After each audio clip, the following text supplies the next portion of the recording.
नमस्कार, सुजस बुलेटिन में आपका स्वागत है। मैं हूं आपके साथ अश्विनी सरोही। एक नजर हेडलाइंस पर। राजस्थान को ऊर्जा क्षेत्र में आत्मनिर्भर बनाने की दिशा में बड़ा कदम। मुख्यमंत्री ने जैसलमेर में 400 मेगावाट क्षमता के सौर ऊर्जा संयंत्र का किया उद्घाटन। बजट सौगातों के लिए कोटा, ब्यावर व जैतारण की जनता ने जताया मुख्यमंत्री का आभार। मुख्यमंत्री ने कहा, अंतिम छोर पर बैठे व्यक्ति का उत्थान हमारा लक्ष्य। केंद्रीय बजट पर मुख्यमंत्री ने दी प्रतिक्रिया। कहा, बजट में विकसित भारत 2047 की रूपरेखा तैयार, हर वर्ग के कल्याण को समर्पित सरकार। मुख्यमंत्री श्री भजनलाल शर्मा ने आज मुख्यमंत्री कार्यालय में वीसी के जरिए जैसलमेर में 400 मेगावाट क्षमता के सौर ऊर्जा संयंत्र का उद्घाटन किया। इस संबंध में जानकारी देते हुए मुख्यमंत्री ने सोशल मीडिया संदेश में लिखा, प्रगति की स्वर्णिम गाथा लिख रहा नया राजस्थान। आपनो अग्रणी राजस्थान के विजन के अनुरूप आज जैसलमेर में 400 मेगावाट क्षमता के सौर ऊर्जा संयंत्र का उद्घाटन किया। आवास और शहरी विकास निगम के साथ महत्वपूर्ण समझौता ज्ञापन पर हस्ताक्षर किए गए। इस समझौते के तहत जलापूर्ति, सिंचाई और विद्युत जैसी आधारभूत अवसंरचना क्षेत्रों में विकास कार्यों को गति प्रदान की जाएगी। हमारी सरकार राजस्थान को ऊर्जा क्षेत्र में आत्मनिर्भर बनाने और पेयजल और सिंचाई के लिए अवसंरचना के सुदृढ़ीकरण के लिए कटिबद्ध है। मुख्यमंत्री श्री भजनलाल शर्मा ने कहा कि परिवर्तित बजट 2024-25 में प्रदेश के युवा, महिला, किसान और गरीब के उत्थान को लक्ष्य में रखते हुए योजनाओं और कार्यक्रमों की घोषणा की गई है। उन्होंने कहा कि हमारा लक्ष्य है कि विकास की ब्यार से राजस्थान का कोई भी क्षेत्र अछूता न रहे। मुख्यमंत्री श्री शर्मा आज मुख्यमंत्री निवास पर बजट सौगातों के लिए कोटा, ब्यावर और जैतारण से आई जनता की धन्यवाद सभा को संबोधित कर रहे थे। उन्होंने कहा कि अपने क्षेत्र में काम कर रहे जनप्रतिनिधि जनता की आम समस्याओं से वाकिफ होते हैं, साथ ही जनता भी अपनी मांगों को लेकर उनके पास आती है। राज्य सरकार भी जनप्रतिनिधियों के क्षेत्र से संबंधित विकास की मांगों पर तत्परता से कार्य कर रही है और जनता से किए वायदों को पूरा किया जा रहा है। श्री शर्मा ने कहा कि राज्य सरकार ने समाज के सभी वर्गों के कल्याण के लिए उल्लेखनीय फैसले किए हैं। संकल्प पत्र में किए गए लगभग 45% वायदे पूरे किए जा चुके हैं। उन्होंने कहा कि राज्य सरकार ने गेहूं की एमएसपी पर 125 रुपए का बोनस देकर 2400 रुपए प्रति क्विंटल करने और पीएम किसान सम्मान निधि के तहत देय राशि 6000 रुपए से बढ़ाकर 8000 रुपए करने, सामाजिक सुरक्षा पेंशन में 15% की बढ़ोतरी, पंचायती राज, नगरीय निकाय और आंगनबाड़ी कार्मिकों के मानदेय में 10% की वृद्धि जैसे जन कल्याणकारी निर्णय लिए हैं। उन्होंने कहा कि आगे भी इसी तरह जनहितैषी निर्णय लिए जाएंगे और संकल्प पत्र में किए गए प्रत्येक वादे को पूरा किया जाएगा। मुख्यमंत्री श्री भजनलाल शर्मा ने केंद्रीय बजट 2024-25 का स्वागत करते हुए कहा कि वर्ष 2047 तक विकसित भारत के संकल्प की सिद्धि का प्रभावी रोड मैप इस बजट में तैयार किया गया है। उन्होंने कहा कि यशस्वी प्रधानमंत्री श्री नरेंद्र मोदी के नेतृत्व में कृषि, रोजगार, सामाजिक न्याय, नवाचार, ऊर्जा, सुरक्षा, बुनियादी ढांचे सहित 9 प्राथमिकताओं के साथ पेश इस बजट से भारत का विश्व की 5वीं अर्थव्यवस्था से तीसरी अर्थव्यवस्था बनने का मार्ग प्रशस्त होगा। ये बजट 140 करोड़ देशवासियों और 8 करोड़ राजस्थानियों की आशाओं और आकांक्षाओं को पूरा करने वाला साबित होगा। उन्होंने कहा कि इस बजट में गरीब, युवा, महिला, किसान सहित सभी वर्गों के लिए कल्याणकारी कदम उठाए गए हैं।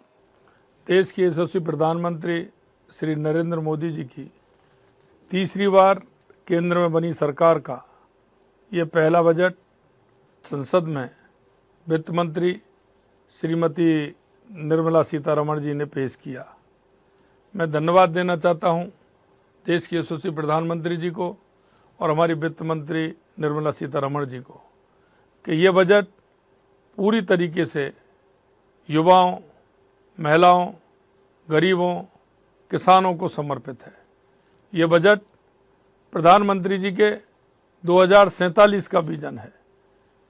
मैं भारत को विकसित बनाने के संकल्प को मजबूत करने वाला बजट है। टैक्स स्लैब से छूट से मध्यम वर्ग को बड़ी राहत मिली है। देश की अर्थव्यवस्था को 5वीं से तीसरे पायदान पर लेकर जाने वाला बजट है। प्रधानमंत्री आवास योजना में 3 करोड़ नए घर बनाने की घोषणा गरीबों के लिए एक क्रांतिकारी कदम है। कृषि कल्याण, रोजगार, शिक्षा एवं महिला सशक्तिकरण के लिए बजट में लाखों करोड़ों का प्रावधान किया है। मैं इस बजट के लिए, क्योंकि ये बजट विकसित भारत के लिए, विकसित राजस्थान के लिए बहुत महत्वपूर्ण बजट है। जिस तरह से इस बजट में प्रावधान रखे हैं स्वागत योग्य हैं।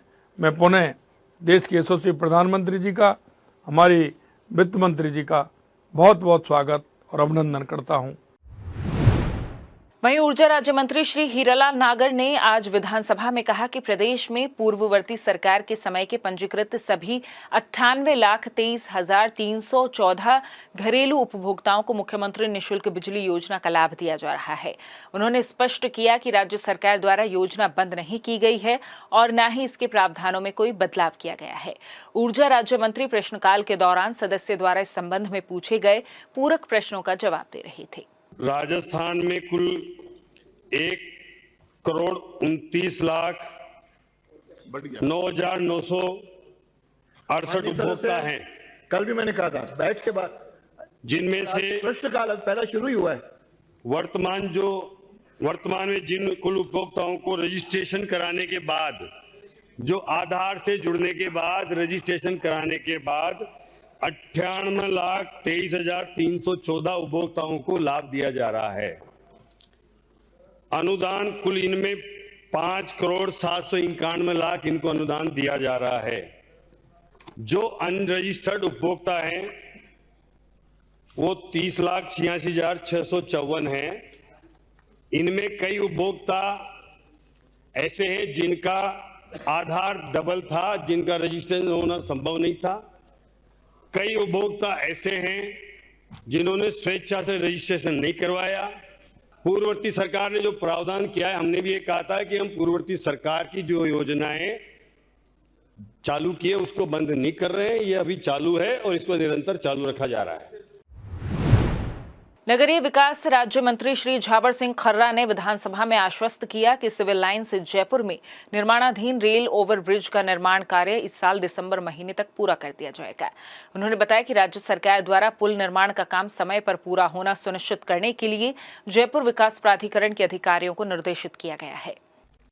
जयपुर में जो निर्माणाधीन रेल ओवरब्रिज बनना था, उसमें शुरुआती दौर में बीसलपुर की पाइपलाइन और रेलवे द्वारा समय पर कुछ स्वीकृतियां जारी नहीं होने के कारण विलंब हुआ।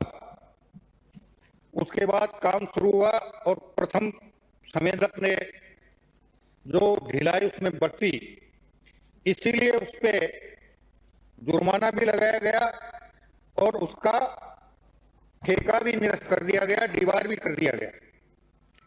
अब चूंकि दूसरे संवेदक को काम दिया गया, उसने शुरुआत में कुछ ढिलाई बरती, उस ढिलाई के पेटे भी उस पर जुर्माना लगाया गया और अब उसे पाबंद कर दिया गया है कि वो तेजी से काम शुरू करे।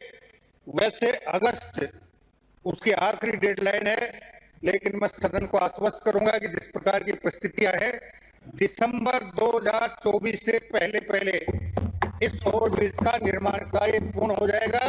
इसके लिए कल ही जयपुर विकास प्राधिकरण के अधिकारियों को बुलाकर निर्देशित कर दिया गया है कि वो निरंतर इस पर निगरानी रखेंगे और इसमें किसी भी प्रकार का व्यवधान उत्पन्न होने पर तुरंत उसका निराकरण कर दिसंबर 2024 से पहले इसका निर्माण पूर्ण हो, इसकी सुनिश्चितता करेंगे। जनजातीय क्षेत्रीय विकास मंत्री श्री बाबूलाल खराड़ी ने आज विधानसभा में आश्वस्त किया कि उदयपुर ग्रामीण में स्वीकृत जनजाति बालिका खेल छात्रावास के निर्माण की कार्रवाई जल्द की जाएगी। उन्होंने बताया कि छात्रावास के लिए भूमि आवंटन के लिए जिला कलेक्टर को निर्देशित कर दिया गया है। जनजातीय क्षेत्रीय विकास मंत्री प्रश्नकाल के दौरान सदस्य द्वारा इस संबंध में पूछे गए पूरक प्रश्नों का जवाब दे रहे थे। सुजस बुलेटिन में फिलहाल इतना ही, फिर होगी आपसे मुलाकात। तब तक के लिए नमस्कार।